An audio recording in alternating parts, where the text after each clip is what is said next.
Hello students, आज हम बात करेंगे संसद के बारे में। बहुत ही इम्पोर्टेंट टॉपिक है संसद आर्टिकल 79 में संसद के बारे में कहा गया है कि संसद होगी।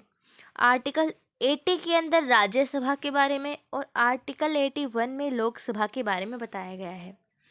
संसद के 3 अंग हैं, राज्यसभा, लोकसभा और राष्ट्रपति। राष्ट्रपति के बारे में मैंने पूरा एक वीडियो बनाया है जिसका लिंक मैं आपको डिस्क्रिप्शन में दे दूँगी, आप वहाँ से राष्ट्रपति के बारे में देख सकते हैं। आज की वीडियो में हम राज्यसभा और लोकसभा के बारे में बात करेंगे। पार्लियामेंट जो शब्द है वो फ्रेंच भाषा से लिया गया है और संसद की जननी जो है ब्रिटेन को कहा जाता है। ब्रिटेन को क्या कहा जाता है? संसद की जननी। संसद के 3 अंग हैं और संसद के सदन 2 हैं। ठीक है, ये हमें याद रखना है हमेशा। भारतीय संसद भवन का निर्माण एडविन लुटियस व हर्बर्ट बेकर ने किया था। किसने किया था? Edwin Lutyens and Herbert baker ने भारतीय संसद भवन का निर्माण किया था। संसद की बाहरी परिधि 144 ग्रेनाइट पत्थरों के स्तंभ पर टिकी हुई है।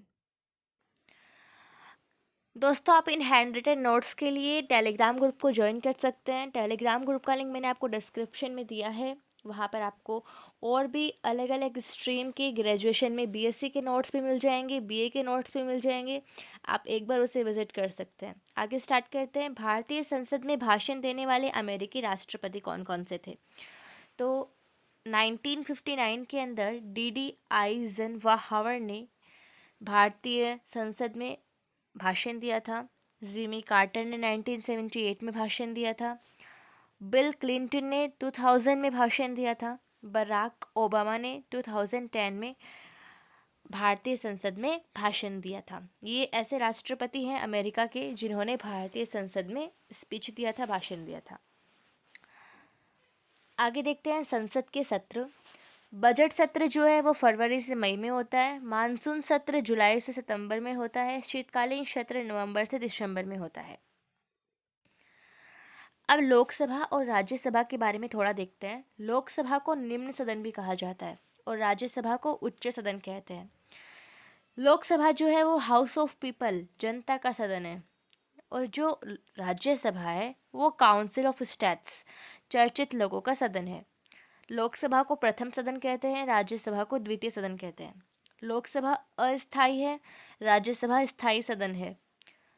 देखो, लोकसभा में 5 वर्ष का चुनाव होता है, लेकिन राज्यसभा में हर 2-2 वर्ष से 1/3 बहुमत से इनका चुनाव होता है। लोकसभा में युवाओं का सदन होता है, राज्यसभा में बड़ों का सदन होता है। लोकसभा में सदस्यों की संख्या देखते हैं।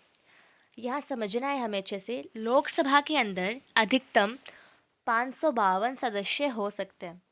यहाँ पर 550 सदस्य राज्यों और केंद्र शासित प्रदेशों से और 2 एंग्लो इंडियन। अब फिलहाल एंग्लो इंडियन हटा दिया गया है, आगे देखेंगे।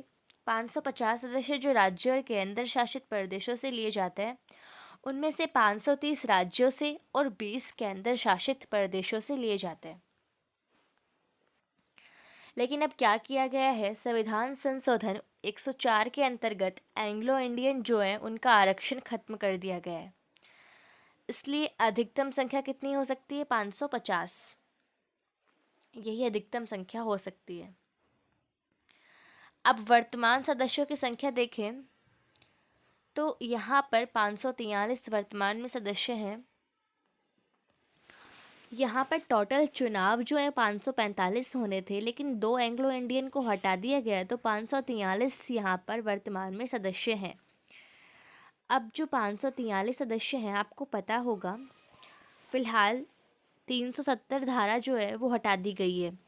अब 370 हटने के बाद जम्मू कश्मीर जो है, पहले वो एक राज्य था, अब वहाँ 2 केंद्र शासित प्रदेशों को बनाया गया। एक बनाया गया जम्मू कश्मीर को और एक बनाया गया लद्दाख को। अब यहाँ पर 6 सीट होती थी, लेकिन अब यहाँ पर जम्मू कश्मीर में 5 सीटें और लद्दाख में 1 सीट, यानी कि 6 सीट जो हैं वो केंद्र शासित प्रदेशों की हो गई है। यानी कि 530 सीटें जो थी इनमें वो थी राज्य की और 13 सीटें थी केंद्र शासित प्रदेशों की सदस्य। सदस्य। तो यहाँ पर क्या था, 530 सदस्य जो थे उनमें से 6 हटा दिए गए क्योंकि वो केंद्र शासित प्रदेशों के हो गए और 6 केंद्र शासित प्रदेशों में जोड़ दिए गए। तो वर्तमान में 524 सदस्य जो हैं वो राज्यों से और 19 सदस्य केंद्र शासित प्रदेशों से हैं। आशा करती हूँ आपको समझ में आया होगा। आगे देखते हैं राज्यसभा में सदस्यों की संख्या। तो यहाँ पर 250 अधिकतम सदस्य हो सकते हैं। 238 राज्य और केंद्र शासित प्रदेशों से और 12 सदस्य राष्ट्रपति द्वारा मनोनीत हो सकते हैं। ये राष्ट्रपति 12 सदस्य किन्हें मनोनीत करते हैं? जो कला, विज्ञान, साहित्य, समाज सेवा आदि में आगे रहते हैं। आगे देखते हैं, लेकिन ये सदस्य अधिकतम है, पर वर्तमान में कितने हैं? 245 सदस्य राज्यसभा के हैं, जिनमें 233 राज्य और केंद्र शासित प्रदेशों से हैं और 12 राष्ट्रपति द्वारा मनोनीत हैं। अब देखते हैं लोकसभा राज्यसभा में अंतर। लोकसभा आर्टिकल 81 में और राज्यसभा आर्टिकल 80 में है। लोकसभा में कार्यकाल 5 साल का होता है, राज्यसभा में कार्यकाल 6 साल का होता है। लोकसभा को भंग किया जा सकता है, राज्यसभा को भंग नहीं किया जा सकता। योग्यताएं देखें तो लोकसभा और राज्यसभा में लगभग समान योग्यताएं हैं। भारत का नागरिक होना चाहिए, सरकार के किसी लाभ के पद पर नहीं होना चाहिए, पागल व दिवालिया नहीं होना चाहिए। लेकिन लोकसभा में आयु 25 वर्ष चाहिए और राज्यसभा में आयु 30 वर्ष होनी चाहिए। लोकसभा को जनता का सदन कहते हैं, लेकिन राज्यसभा को शिक्षितों का सदन कहते हैं। लोकसभा में चुनाव जो है वो प्रत्यक्ष चुनाव होते हैं, यानी चुनाव में जनता भाग लेती है, लेकिन राज्यसभा का चुनाव अप्रत्यक्ष होता है, इसमें विधायक यानी एमएलए भाग लेते हैं। अब देखिए सदस्यों का चुनाव। तो लोकसभा में सदस्यों का चुनाव 5 वर्ष पर होता है। मैंने थोड़ी देर पहले आपको बताया था कि राज्यसभा के अंदर क्या होता है, हर 2 वर्ष पर 1/3 सदस्यों का चुनाव होता है। अब देखते हैं लोकसभा के पदाधिकारी, आर्टिकल 93। तो यहाँ पे लोकसभा में जो पदाधिकारी हैं वो अध्यक्ष और उपाध्यक्ष होते हैं। इससे पहले एक बार देखते हैं प्रोटेम स्पीकर के बारे में। तो प्रोटेम स्पीकर जो है वो अस्थायी अध्यक्ष होते हैं लोकसभा के।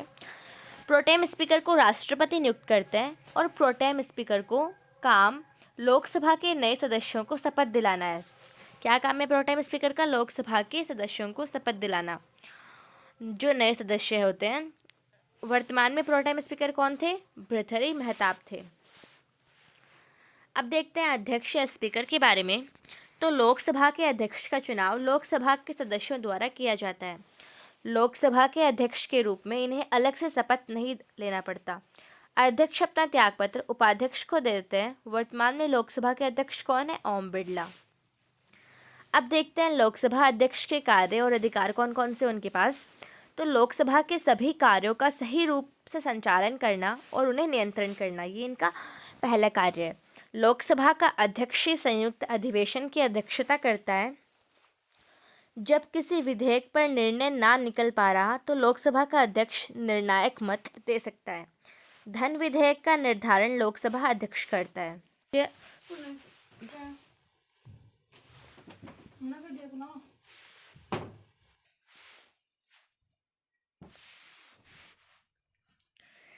सभापति के बारे में देखें तो भारत का उपराष्ट्रपति राज्यसभा का सभापति होता है। सभापति संसद का सदस्य नहीं होता। सभापति की अनुपस्थिति में उपसभापति उनका कार्य करेंगे। सभापति यानी उपराष्ट्रपति जो हैं वो अपना त्यागपत्र किसे देते हैं? राष्ट्रपति को।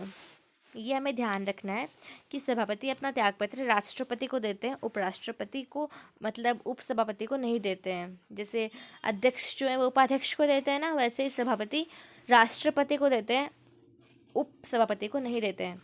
अब उपसभापति जो है वो अपना त्यागपत्र सभापति को देते हैं। ठीक है, समझ में आया? वर्तमान में राज्यसभा के सभापति कौन है? जगदीप धनखड़ है। आपको पता होगा वर्तमान में उपराष्ट्रपति कौन है? जगदीप धनखड़ है। तो वही हमारे राज्यसभा के सभापति हैं। और वर्तमान में राज्यसभा के उपसभापति कौन है? हरिवंश नारायण सिंह।